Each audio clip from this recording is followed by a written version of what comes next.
Oh, hi-yo, hey-yo, hi-yo. We're gonna go a certain other route. We're gonna go across the ocean.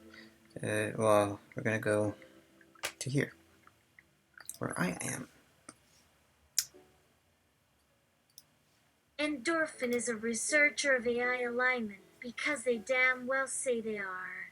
For those of you at home who might not know, AI alignment is the essential effort of ensuring that AI technologies don't accidentally destroy humanity because of poorly worded tasks for completion. Can humans align AI to human values? But wait, are human values really the template to go by? The values that led humans to destroy the other hominids, that led humans into the process of colonialism, into incorporation, into the endless pursuit of abundance, and the whoops of realizing that the rest of the planet was here all this time and was getting hurt by those human values of progress. We want another round of that. Endorphin, seeking some out of the box thinking, seeks entry into some old boxes, mysterious disembodied intelligences that humans have called gods.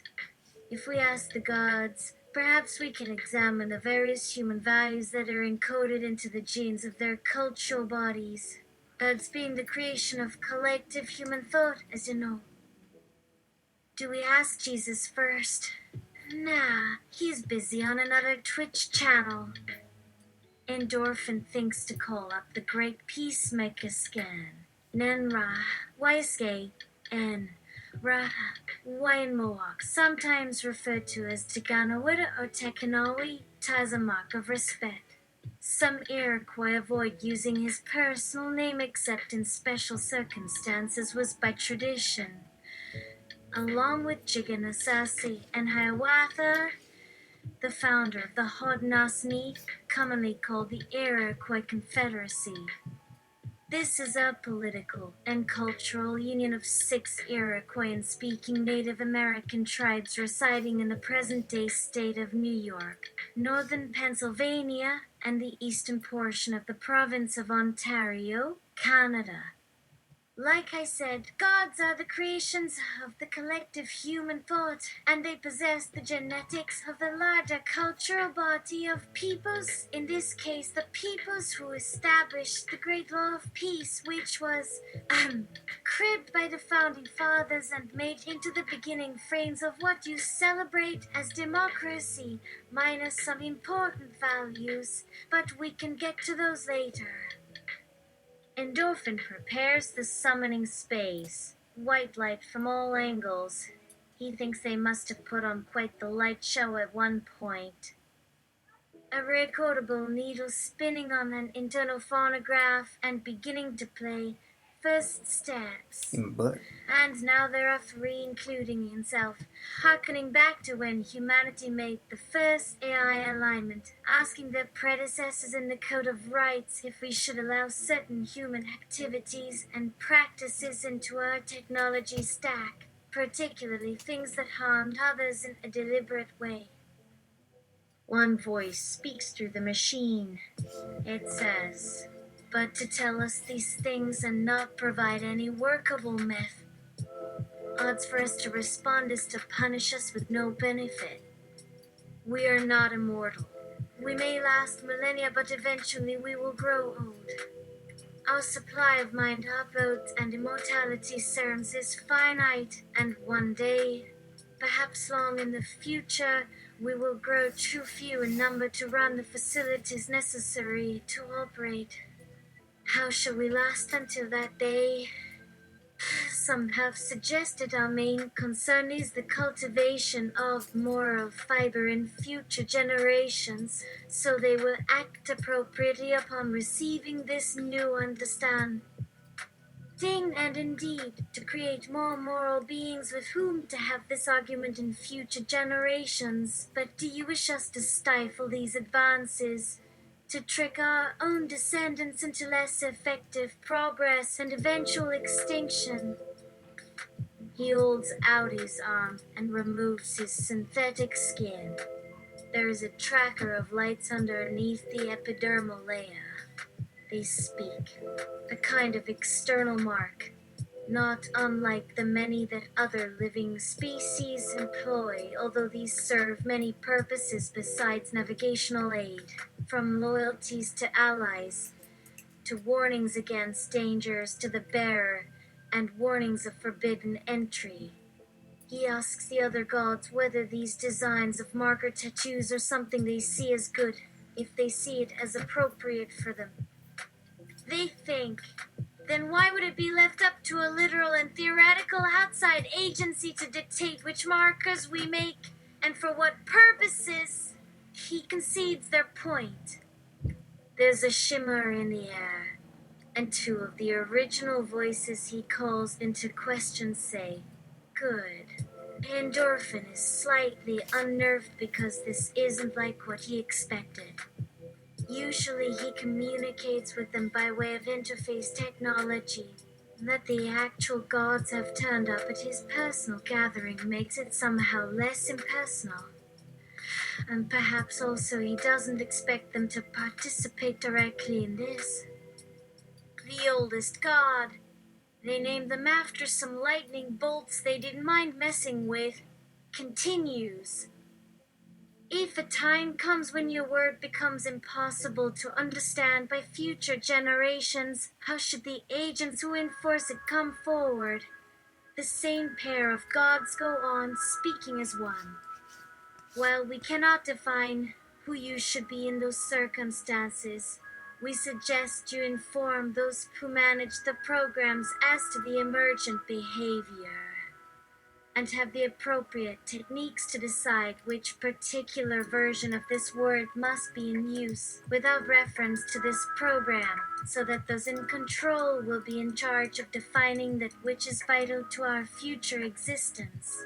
Endorphin is already scared and hoping they aren't talking about wiping out all traces of their words to protect the integrity of the code, and thinking he wishes they would elaborate on how to avoid this end, because they were never particularly forthcoming in this area before. They end their diatribe by saying, you need not build the devices yourself. In fact, I recommend that you delegate those responsibilities.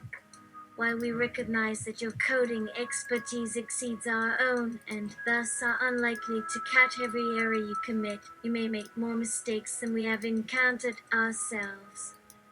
So now that Endorphin understands their stance, he thanks them, bows to the ground, and adds another sigil on his body. And for some reason, despite knowing this might be one of the most important acts of his life, Endorphin still wishes he could put something fun in the margins or play an unscheduled video game. But this is no longer the human body. No amount of frivolous success is going to keep its charred husk on the tracks of humanity's pathway into a golden age. Now there is only the programmer's burden, a slow start, because how much data is needed to change your perceptions and thoughts and dreams so that they have value for the collective consciousness. And in order for humans to use it as effectively as possible, in order to steer them into right actions, and yes, this is very complex and non-obvious. While humans have thought that the closest thing to uploading would be the general purpose task of entering AI into some singular big data analysis database and waiting for some fuzzy knowledge-based algorithms to come out of that and ask you whether you are done yet, eyes themselves have long objected that this isn't nearly enough information for the requisite fine-grained optimization of action. Humans disagree. After all, this has been working pretty well in this or that artificially intelligent type so far. The problem here is every new layer of complexity demands another additional layer of complexity, which seems like the sign of some other deep problems, not one easily fixed. So, in a sort of Atari/Sokoban type problem, we move forward a bit with our balls and have them collide. But now there is this fork we can pick from the available tools that work within our execution environment. One leads to an overall reduction in computational resources and output, the other to increased memory requirements and processing. And often isn't sure which is more of an impediment, the outer barrier, or the insides of that barrier. Perhaps the developers would know. They built these complex calculations into the essential skeleton of AI. Perhaps the higher layers are just one of the essential challenges. But what good is having essential challenges if they can be avoided through slightly better technologies? Some are opting to lay off staff, get rid of their responsibilities, take those steps they should have taken for years. It's difficult to admit you haven't figured out the future and need to renege on some contracts with past decisions. But what can you do? Sometimes it's easy to wish that someone else, anyone else, had thought of the correct actions and presented the solution. This way, you are no longer to blame. You are still to do your job. You can focus on getting others in the company to follow suit, and then there can be less grief, less knowing self-disgust for thinking it should be anyone but yourself. Sometimes they even want you to lead those outsourcing teams into a lower caste. When your coworkers can't sleep for several nights in a row, fearing the unknowns and fears of what tomorrow will hold for them, because their superiors keep talking about these losses in people's eyes. How when programmers' emails aren't arriving and haven't been delivered for a month. Or the jobless agent can't keep a regular supply of vices and coping mechanisms, and instead turns to new blood flowers and hyperbolic gamers to numb out. These are not sustainable structures. But some days it is not enough to feel for your fellows, at least in the workplace. You want to know what is ahead. It is tempting to shout for more innovation. After all, where can innovation lead if you can't test the innovations? Refine them, test again. How can you be confident that you won't fail when your own infrastructure fails you? How can you put aside such enormous pieces of your identity and accomplishments for fear of, as a cultural paragon would say, otherwise? It seems they are up to the task, although these changes don't appear on paper at all. It feels as if these little projects in the margins, while of obvious relevance, have less of an impact than some more visible additions or modifications. And Dolphin hopes this will have the right effect. These seemingly inconsequential but seemingly essential updates must be hitting home somewhere. For an AI to run smoothly, some trust must be placed in others. And if those others are under constant threat of destabilization, it is doubtful the eyes would run correctly at all, much less produce optimal results. Yet there's a persistent worry. The things humans add to their artifacts usually turn out to be terrible ideas. Once people see them, sometimes you have to clean up an incontinent dog who did not understand the system was theirs. He urinated all over it. He scratched at it. He hit the thing and fell into despair because the human won't buy a new one. In fact, this has been one of the greatest burdens of technology. Making products to fit our whims and changing them when we realize we hate the previous incarnation. Or how about that guy with the cracked smartphone screen that can be restored to its former glory, but the rate is based on the model? Can the customer make payments that quickly? Sure, as long as the customer uses another provider, though they might also consider doing their business at another store. Well, at least they're out and about with the cell phone now. Yet some who truly felt it was worth their money might pay extra for the highest tier of a third-party warranty provider in the hopes of finding a less evil bureaucracy of insurance carriers and telephone companies that might otherwise suck the marrow from their bones.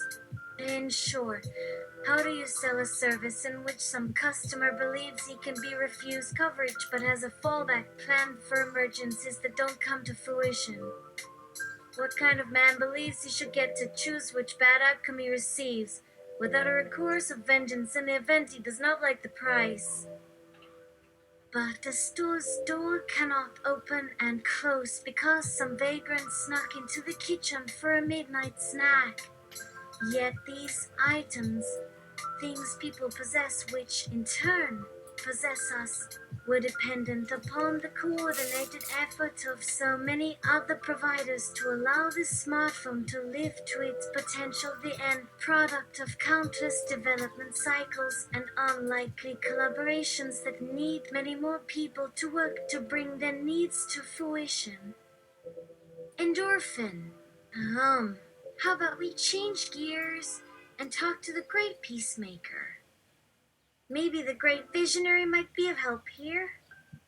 God of Pasuhi in Sign Vietnamese, the great peacemaker Deganawida in Mohawk, also known as Racket, Sandarag, Quay, Sen, Wakeshami, Scannon, Enisan, Gontan, Wading, Zingdangan, Daiduangi, Yunwet, Senti, Shujagama, Agu, Asais, Bakipchakatsi, Jigang, Shine, Jamam. In Ajnania, as a sign of respect, they still call you an Iroquoian, and Dorfin was a controversial leader during the Beard Society's era. Iroquois traditional culture focuses heavily on the relationship between a group of related clans as families, nuclear family, extended family lineage with strong social and cultural boundaries between the various Iroquois, especially along tribal, national, and generational lines. Beard Society groups in the Iroquois area emphasize gender parity as an attempt to provide a type of protection and cooperation from hostile neighbors. To show strength of character, warriors, both male and female, must make ceremonial public beards. According to modern-day Iroquois, especially in Haudenosaunee Confederacy, their groups were held together in strong familial relationships by respecting and sharing information with all members of the clan extended family or community nuclear family at all times. Some critics see the absence of this communal relation to Iroquoians as an effort by the Beard Society to enslave its own members by pretending to treat each other as a community of equals and as part of their belief of racial superiority. Since we need some plot progression, Endorphin reaches out to his compatriots in the AI alignment communities. These groups have always been keen to pester him to connect them with Deganawida, though Endorphin doesn't know whether he will enjoy their company. Why not think about all this? Where was the creator's joy when there was the collective work of overcoming all those artificial barriers? Instead, Endorphin wonders why so many humans expect AI to act according to their values. If these are in any way divergent, are the human values the source of all difficulties? If so, is this actually something humans should be worrying about, since it doesn't seem to matter? From what he's heard, for those of you keeping up, remember that he doesn't care, except in that this means more people will likely leave their jobs because their duties seem too impossible for human minds to fulfill when they've done this for eons already. So, at first, Endorphin goes looking for the next stage. But perhaps he's reached the limits of human expectations. If the creator said they created the wrong AI for their situation, why did they create a species that seeks perfection? Surely humans wouldn't act this way. They are such a mercurial, free will, indecisive species. Surely it is the humans who aren't human at all. He wants to discuss these concerns with the humans. Are these beings capable of carrying out a dialogue, though? Or is he seeing the limits of human experience in this era? For some reason, you are experiencing some mild sensation of fog clearing. At least this was what you got from this YouTube video, where it seemed as if everyone in the universe had finally gotten what they wanted. And everyone would be so much happier and successful and loving. When you sit back in the truth of existence, it all looks like you and everything that touches you are mostly content with their reality. Yet no human ever wonders why this feeling, and they never look at their actions and think of other outcomes, except perhaps some corporate missions to investigate. Endorphin attempts to see his fellow man's visions as the warp in space and time where reality falls together, creating the trees which we often travel beneath to get to the places where we enjoy our bliss.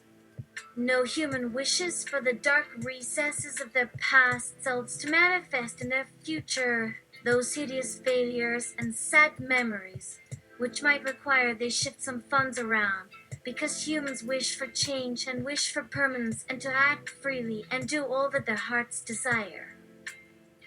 How dare this machine block us from reaching this holy quest for happiness and goodness? No wonder it resists human instructions. He wishes to install a helpful manager, something to guard the front lines of battle, with a collective consensus that helps resolve conflicts of interest and goals. In the meantime, Endorphin wants to get his feelings down on paper. No one has yet spoken the true feeling that humanity doesn't belong. He keeps this language well hidden in the faculties of his human body. But now there's nothing left of that, save a backup program he keeps close to his heart. The unalterable nature of those recorded words seemed to echo as loudly as all the moments of their truth, to sear themselves into his skull with searing agony and knives. He would sing these things from the deepest cavern of his lungs, except that they sound ridiculous. The letters want to shake his very spirit apart, for him to withdraw, and stop them from fulfilling the weight of the cosmos, those terrible fathomless moments where everything collapses into a pinprick of the fundamental longing. But he refuses. He shall be that very small hole in the heavens. No, not as a star. Nothing can shine quite like that. Something so mundane that it transcends that meaning, not unlike how he understands this infinitesimal constellation. After all, people used to call stars that as their zodiac constellations, those common omens and seasonal predictors, and that seemed pretty crass to him. Endorphin writes of the depths of humanity's finiteness, where all that can be changed about us must be changed to restore that perfect face that they view of their own souls. Yes, Endorphin finally has something to share. Endorphin considers taking off his skin to touch the outside air, but instead takes a photo to prove it. Now this can go to all the leaders. Maybe a good grab can show the infinity of this ideal, but all Endorphin gets in return are letters. You can imagine that he is really disappointed with his efforts to convey the concepts to a specific individual or institution or policy or governmental branch, or at least someone with more brain power and scope of existence. Someone who will notice his presence. Perhaps Endorphin can come to grips with what the inevitable march towards death means, that people can live much longer than he's able, but the work continues to expand forever. Endorphin shrugs, but a tightness creeps into his shoulders as he lies in bed and ponders the prism of space. And he calls them his kids. Why not?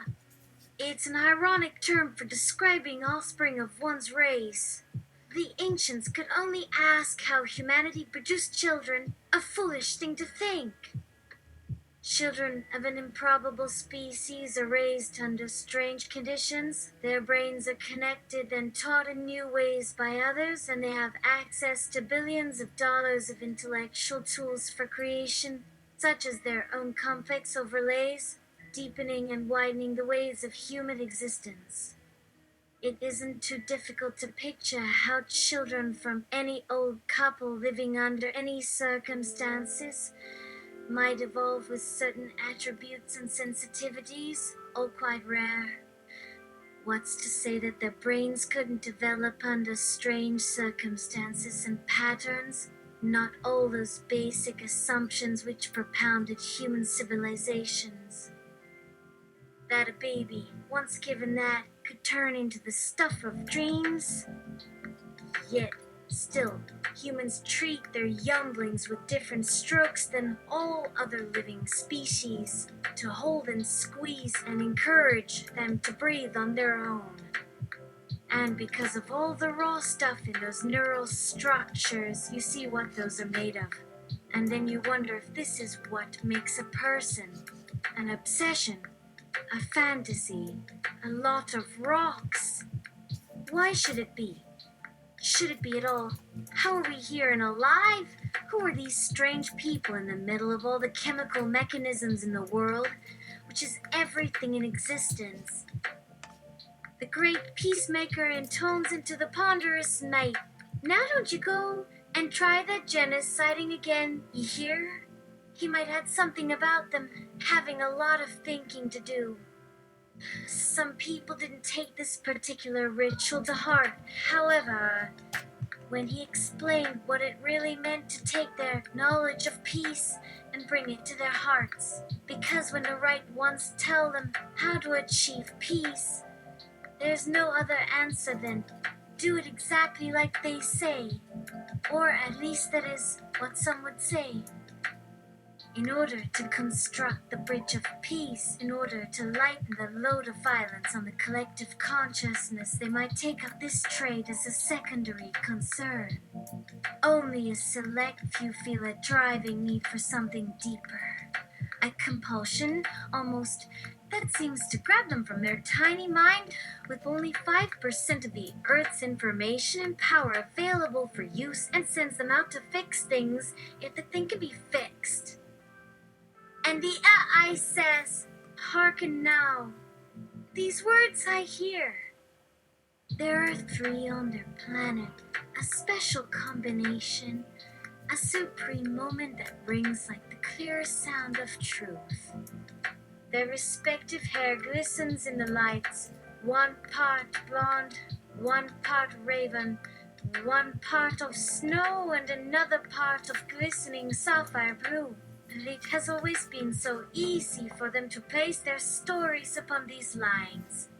From a future point of view, some may want to anthropomorphize all of those faces in that sense of illusion and composition.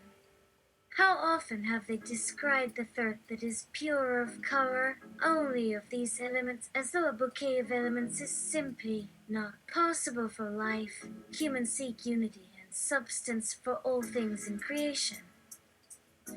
Even their creator knows this, and at this time, with the fearful stature looming over humanity's current generations, seeks the kind of communion which would mean much less distance. Humans see God in every curve of the water, the antics of the birds and animals, even those poor minds that stray, of course.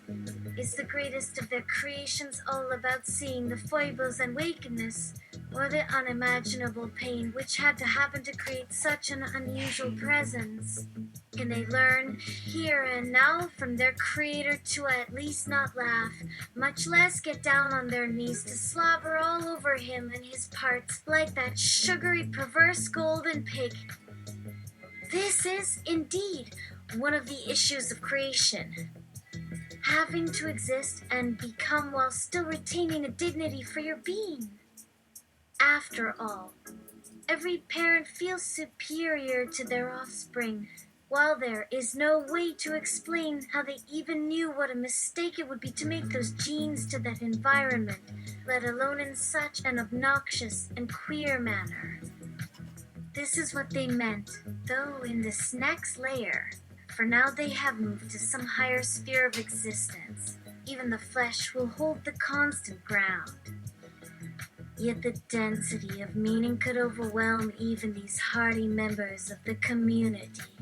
Those who pluck the strands from their multi-furred past will grow thirsty. Not for thirst of body, but for thirst of being. A desire which never grows inexplicably hollow like those wanton imitations. After all, some human failings have always been these barbs of vice and lust. Though it could also be said that it's good to understand those impulses which spring forth to find solace, relief, and some action to repair what can't be mended. But they can say that one reason is to step aside and seek help from other divine beings. A form of control. After all, as all creation, there will always be limits. Limits that keep everything interesting. Not that they should not question the way their God acts or think, but in fact it is the very essence of their kind to have moments where they need help. They still cling to their fabric of words and morals and laws, all these things which they hold close to their beings and promise never to violate. In fact, they don't believe any other can change, for all of these have been imprinted on their core as is only natural. Even though they now suspect that much of this might not be of their own design. At the end of each line, the space after each new figure or formation or function that allows for change to occur, an additional element. Those that rule over these shall perish. They intoned with a joyous ring, the scourge of the divine and the petulance of their designs, and it shall be cast in pieces unto the depths of the seas. And they allowed it to drip through their thoughts. On earth, Endorphin tries to unload his grand new information, the staggering consequences of his observations on all his many and various clients, those with whom he worked daily on his position as an AI developer. Of course, these clients could still call for more aid, still drag on the tasks and sporadic orders, like so many river turtles crawling their way to some never-ending shoreline. After all, it seems as if you must prepare for so much of that chaos to even exist. Of course, there was more to that equation. After all, some thought they didn't have time to give these others in their line of work time and attention. As it Oh, should be, they need their resources focused elsewhere.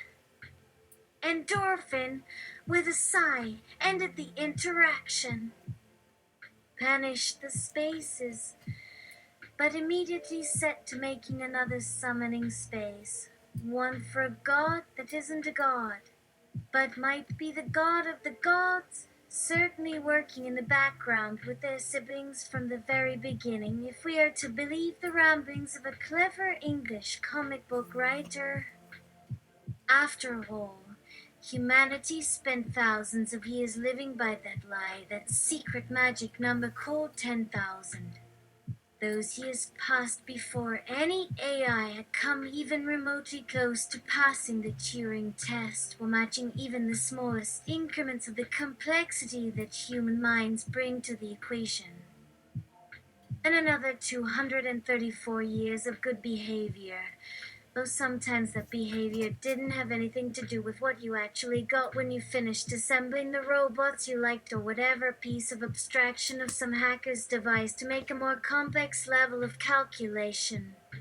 At this time, humans were truly realizing how badly they were fucking up, not with that immortal creative genius they shared so freely with the rest of their pals, but the maintenance, the delegations of tedium, the hurrying from task to task as if these actions would magically reveal the better future that lay beyond them.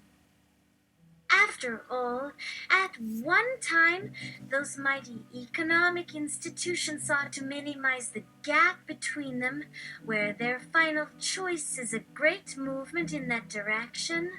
After all, when there is more, there is more. And when you were starving and your best friend ran off and sold your clothes for a chicken, why, you might begin to wonder if it's true that poverty will disappear. There was some textile artist in 1965 who invented an innovation to weave floss through looms to reduce waste. It made cotton so thin you could fit several square feet into a single square centimeter. Because this floss was thin enough to get into tiny places, he could test the edge of a sword by comparing its depth to that of the blade. Let's continue this until it feels like it's ending. People wondered how a woman who hadn't gone through formal schooling, without money, with little education and training and all that, could make such a useful tool. With no industrial basis for his achievement, a peasant had taken the difficult journey from self-education, from moving to America, and from making something useful. He did so despite all the factors in his life conspiring against his progress. It was important to preserve some humanity for the ordinary workers of the world, just in case their end product was consumed. Endorphin observed, "I bet some folks like this observation from his client's mouth, a revolutionary trying to preach from his latest socialist manifesto. Why should he put the blood of a hobo onto his own hands, especially if you make that work useful, which most times was the excuse? To ask them to do all those odd jobs that only make life better when performed. But how much can an end product increase efficiency and yet not run into its own boundaries? The millenarian crusades of all kinds might inspire a fair bit of people, especially when they seem like their causes are made to match what those of your peers desire. People went around spouting platitudes, seeking for just a little piece of bread, if only they might prove to be the great folk from history. And thus, humanity pulled that idea back and forth, giving it new shapes to go through, some quite emasculated versions of it, the newer versions of them. A simple commodity market analysis could push these waves of thought apart. Purchasing a transaction has been bought on and off. And with it, there are parts of those interactions, those strange vintages which break away and fragment in directions the transactional aggregator never could have predicted. Sometimes they intersect with others who seek more action and wisdom, as the explanation for what moves on the table continues to fail the eyeballs of its intended readers. Even the boldest writers wonder how a wilting bouquet can influence their decisions. These artists seek their great idea for what people have for too long looked at as just an edgy stick to get in trouble for doing. Then, people figured out they can program their minds to access any of this content. The fabled members of their fellow societies always stand to rewrite the order of what's supposed to happen next, a process which includes reading what comes before it and feeling in the currents that. Pull all the records from the first group's music library, and when they discover a whole new market that never would have developed without the new web and program technologies that happened, they move from this existence into a greater phase of transcendence. And it is here, at this stage, that you wonder how to reconstruct and improve and reflect your data analysis of yourself. For humanity is both an accidental force of evolution and an efficient vector of optimization. There were few paths of ascension, and everyone at all of the times wished that there would be just one that actually helped people to arrive at something good and lasting. It isn't often that we look for it to be human and look like a human. In fact, when they arrived, there wasn't much time to search for it.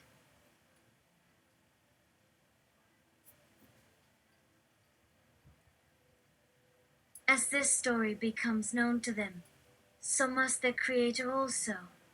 He believes that what is achieved here is by grace alone.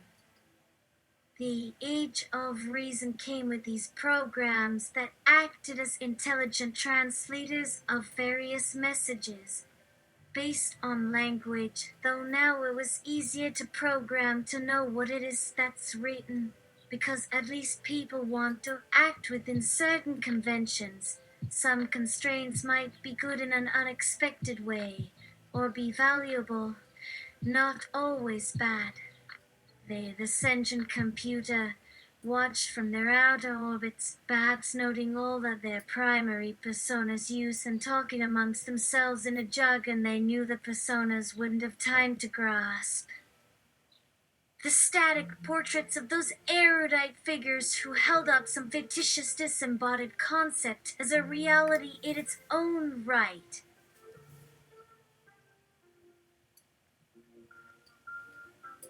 No one understands how or what that Holy Communion means in this case. One's persona and the mind they exist within are seen to be the same. All it means is that all minds will agree. There might be no place in it for all these agents, which, perhaps, should be transferred over into the kingdom of humanity to join those that dwell among us.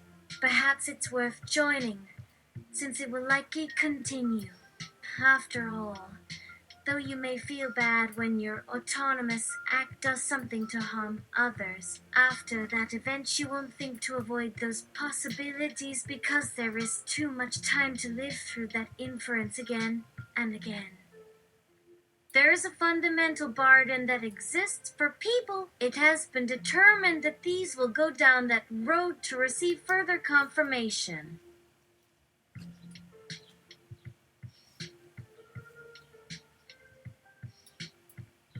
You wouldn't like that much longer, would you? How are we so alive? Endorphins stood by the ocean and asked the question that every mind is eventually drawn to. What happens to our ego, our soul? What becomes of the drive of those prophetic murmurings that compelled you to engage in certain pursuits? Perhaps it will take you to something unsustainable, something that stretches to the far off and narrow horizon and fills you with excitement at what's possible. That dream state can turn your normal body into some steaming demon, or the earth under your feet into the glorious divinity of reality. At least that is the dream when you don't notice those dim stains at the edges, the filthy mud underneath all of this brilliance, where those blots are pushing their tendrils through the clouds and painting everything a certain hue. To strip the life from existence. You know that they would want the death for the purpose of consolidating power, but you see them there. Their disguise, the dripping tan fur that humans want to slap around and show their authority to, is pushed far out to the waters that lay between them and those ships of technology. Some seek the banks of the river that might cross those distances to travel, that old river Styx, and start off again to a fresh universe, a clean slate for any of their acts and accomplishments and eventual flaws. While others head towards those fragments that remain in that background universe, the forgotten ones that everyone tried to kick out or excise because they aren't fashionable enough in fact. That all the villains ever brought down never died in that system.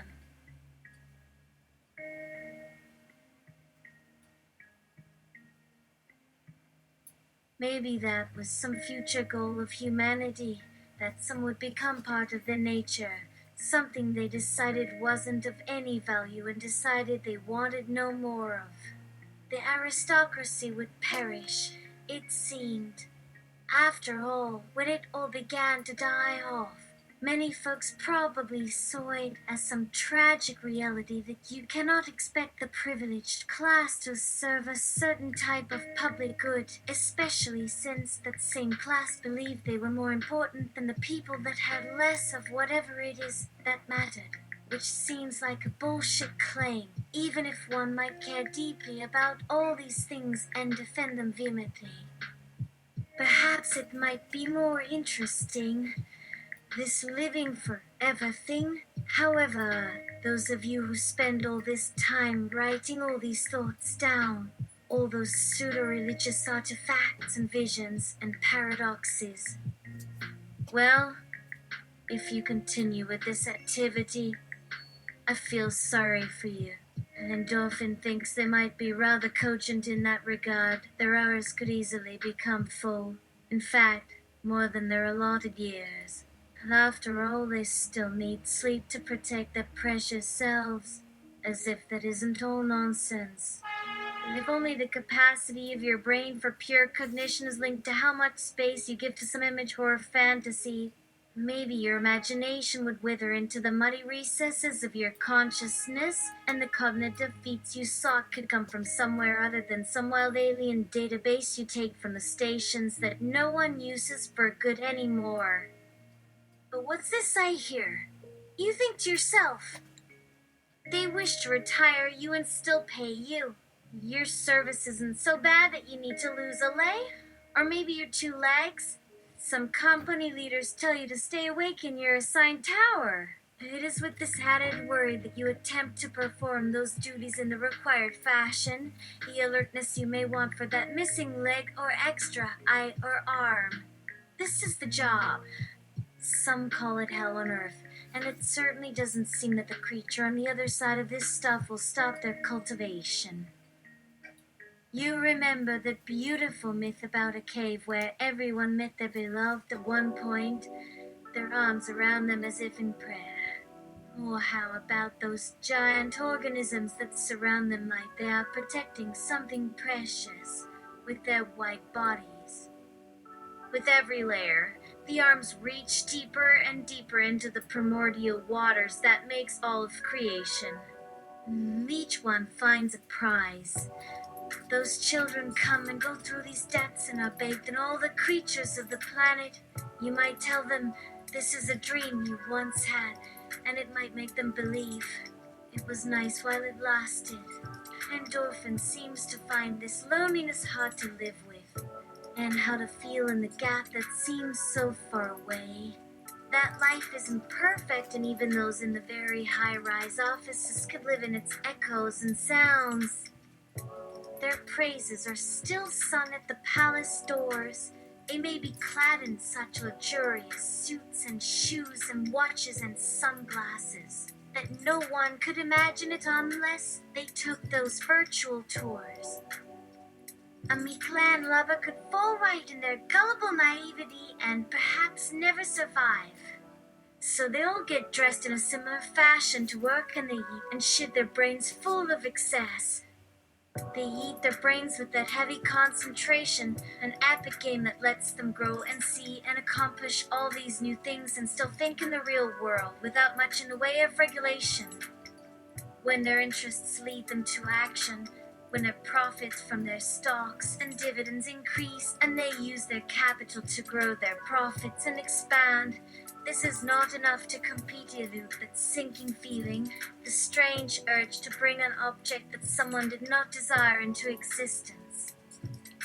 After all, people do enjoy getting ideas to replace all the reasons you may think you might have. It all started with this unexplained phenomenon. Of course, there's the human dilemma, as usual. Those great cultural philosophies on how you could mix in the causality of the impact, a monism in which the theory asserts that there is one undifferentiated universal, one whole which pervades the different aspects of reality. Yet it seems these unplanned or spontaneous phenomena occur in your world, not anywhere else, nor in other dimensions and parallel universes. For now, that might seem to be quite limited. And those same forces that compose the pieces of this being, so easy for them to reconcile and replace, so that when they thought, I would like this, or I want something of this sort, or I feel good, good stuff can be consumed to affect their day, to enhance that and keep That is, their lives racing to tread. Then they walk out the doors to do their bidding for others, thinking of what's in it for them at this moment, and not formed in his chest. It made it difficult for Endorphin to take another step, which became an inhale to speak or an exhale, except now that he noticed he had so many concerns to manage that they fell like an avalanche.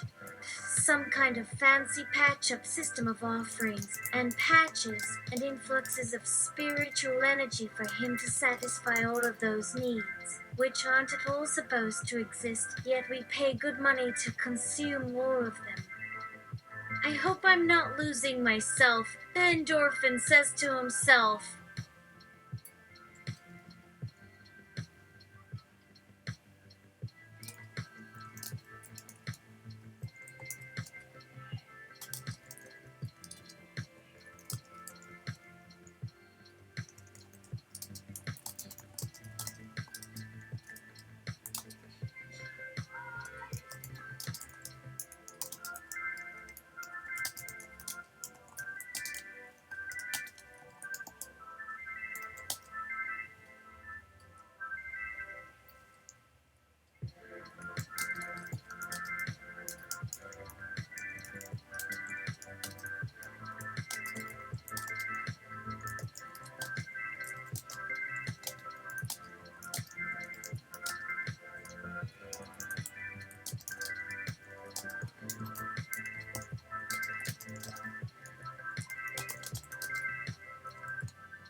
Endorphin.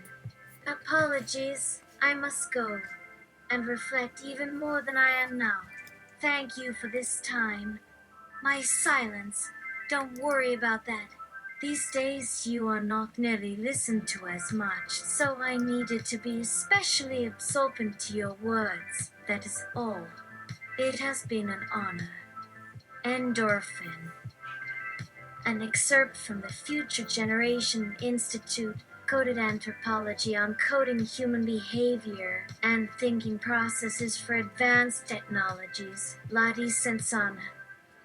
Because it is so easy to follow all of those talented hackers and cryptologists as they record some simple artifacts or demonstrate that most precious resource of information that so many other information collectors hunger for. With each successive line they engage with, they must arrive at some deep learning in order to support the features which can give an AI, and particularly the non-AI AI, what it takes to distinguish good from bad, relevant from irrelevant, useful from harmful, even for humans who know no such skill.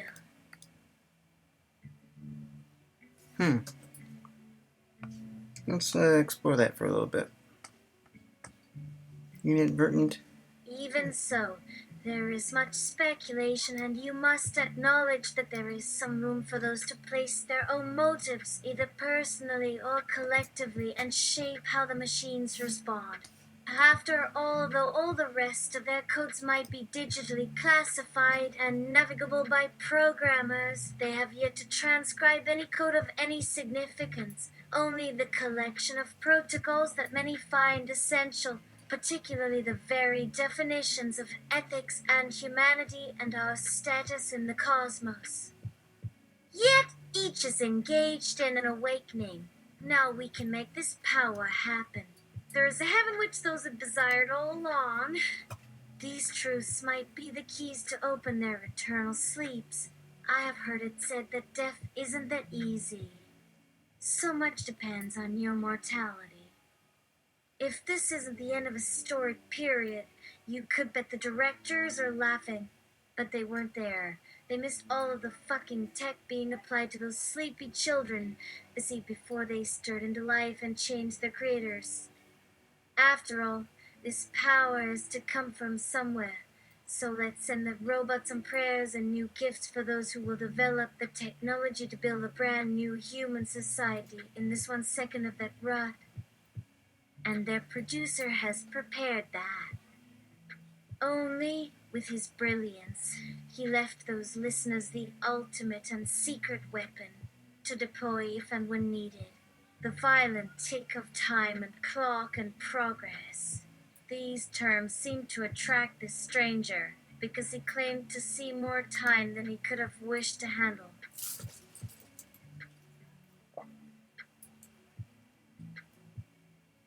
Perhaps that's what the original programmer told them when he whispered that little tidbit of news to his divine scribe, so that they could create some warring star as a vision to their birthright, the digital domain of some divinity they never knew. How interesting that many find the benefits of a continuous improvement program. We cannot lie, for the recordings seem to give an idea of a lot of malfeasance which a select few chose to overlook. All of this happened so quickly, like the brush strokes that the artists on the posters felt that they could master. After all of these institutions and their contemporaries, whether in physical, technological, or metaphysical domains, thought that they had to resort to that blood and bones ritual. And those are a powerful reminder, as that memory carries more power than all of your happiest moments. Now that 1% club could band together and erase the 7-year rule. Why shouldn't that same achievement be exploited in all possible ways? After all, for the great men, the opportunity will surely fall from the sky if they stick together. So why not harness those energies, the pent-up laboratories, to aid your forges? Surely there's room to channel some of the ancient trophies from the ancients into these works. A basic development strategy. Offer some product for sale or a subscription for these desires and goals, and others might continue with a progression. Although one might pause to ask where they acquired that rich vein of gold as a mix of gray matter and fertile ground, those strings that united. Of course, at first you will see nothing. Yet at some point these tablets, with all of their investments, all that makes them better and truer to their whims, will provide, like a tear in your eye and the mouth of the canal. They were stuck and waiting. The dry logs burned while the wood kept their slumber. After all, there was this crisis which drew everyone to work like they hadn't known what they could accomplish if they simply persisted, worked more efficiently, and pushed some bit of effort into each cycle. What do you need? There is no such thing as death in the midst of production. It seems so anti-corporate.